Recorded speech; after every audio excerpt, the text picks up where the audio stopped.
waa suge waran side waa nin caan ah kuna nool degmada jawhar waa 60 jir itaal u dhashay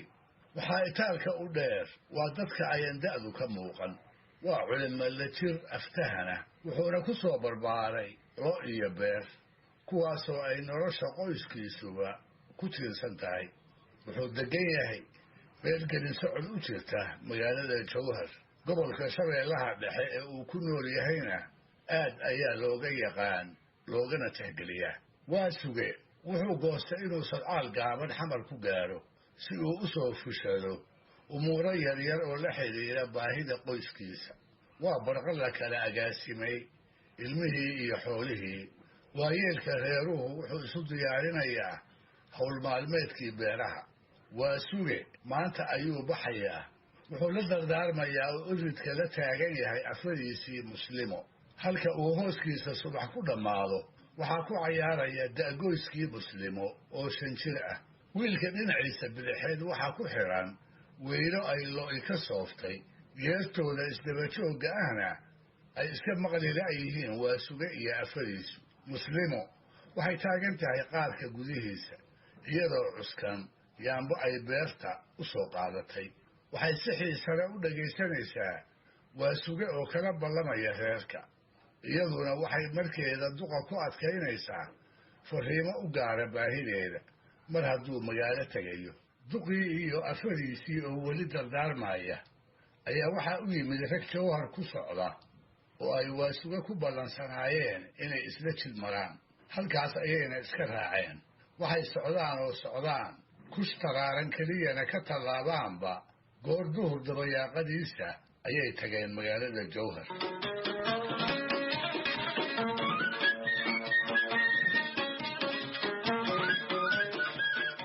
kadib markuu odayaashii la shaacabay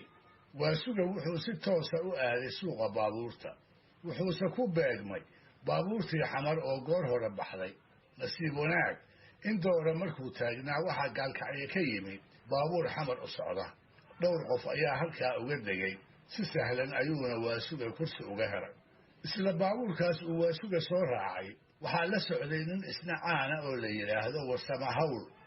kana mid ah xoola dhaqatada gobolka mudug warsama wuxuu asaguna u soo danaystay isla magaalada xamar waasuge iyo warsame maqaadiir eebbe ayaa ku kulmisay baabuur gudihii waa laba oday oo kala daran xagga aqoonta dhaqanka dadkooda iyo waayo aragnimada kale intaba wuxuu mid waliba rumaysan yahay inuusan koonkaba ku noolayn ruux uga aqoon badan suugaanta soomaalida wax kalaba yeelkoodi dadka kale oo baabuurka saaran waxay u badan yihiin rag dacdhexaada guud ahaan waxay isugu dhafan yihiin rag iyo dumar dhallinyaro iyo waayeel dhowr kursi ayaa ka bannaan baabuurka waxaase la malaynayaa in jidka dad laga sii helayo reer magaalka baabuurka la socda waxaa ka mid ah wiil 20 jir ah muuqaalkiisuna ka duwan yahay inta kale wuxuu labisan yahay surwaal iyo shaar turmadooda looga dayday habka cusub ee dhallinyarada reer galbeedka waxaana ku yaal timo aan weli maqaska la barin waxaa magaciisa la yidhaahdaa dhaanraac waana inan meel sare ka gaadhay ku dayashada xaragada reer galbeedka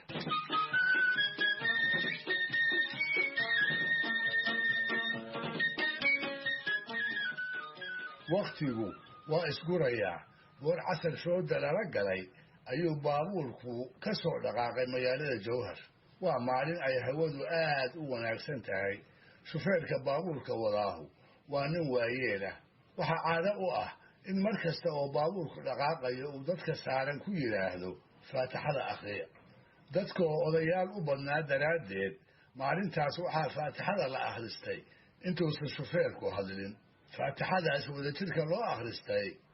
dhaanraac kama uusan qayb gelin wuxuu ku howlanaa oo ku shallaysanayay muraayadda baabuurka in yar kadib markii samada jawhar laga baxay ayaa la galay beero aad u baxaad wanaagsan oo jidka labada dhinac kala xidhiidha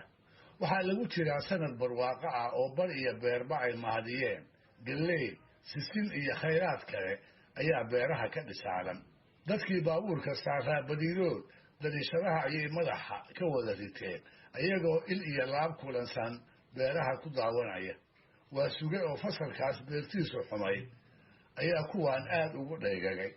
wuxuuna intuu isha la raacayay gallayda iyo masagada qalbiga uga heesayey beer nimaan falin bawd u dhigin weyn bahal celin kara biyo ugu di'in dow barwaaqa ah badar uga bixin bakaar lagu shubo baahi weligii waa u bilan yahay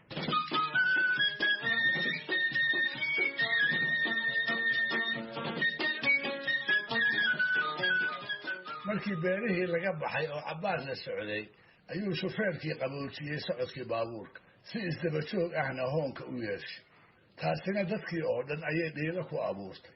qof waliba wuxuu is yidhi bal hubso waxa baabuurka hakiyey waxay arkeen jidkii oolo iyo geel fara badan oo ku gudban yihiin waxaa la soo galay meel bulsho xoola dhaqato ahi naq ka degtay dhulku waa doog iyo biyo dhex yaal midabada indhuhu jecel yihiin oo dhan waxay ku kulansan yihiin dhirta kala jaadka ah oo ilaahay dalsankaa ku beeray laama cargeeyey oo caleemu ku gaafsan tahay ubaxna guudka ku sita ayuu geed waliba la tiicaya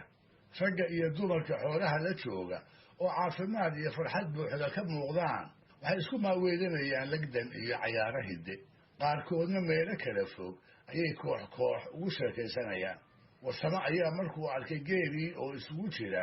irmaan iyo horweyn aaran iyo garoof iscelin waaye markaasuu ku dhuftay kuna luuqeeyey heestii geela ay ahayd geel nimaan dhaqan goodir xalay dhalay gaawuhu u culan gaarka kala gelin naase godol qaba gaagaxan u helin gurdankood maqal gadoon kala dhihin gaatan ula socon geed qabow tegin waa gob yaa yidhi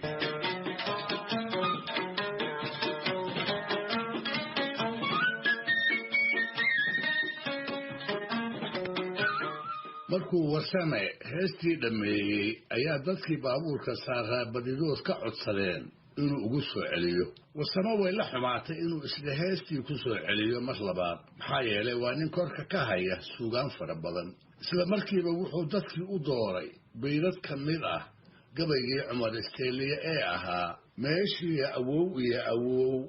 xaawo iyo aadan arligeenna xoolahani way ku isiraayeene adduunsa lama sinna ee geel horaa laysu aaminaye waa waxay abaartu u dhaqdeen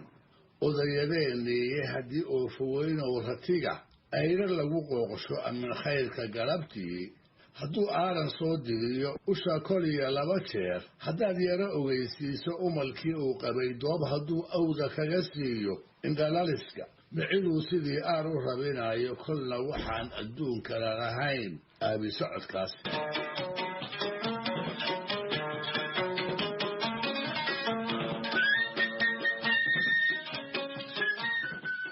si weyn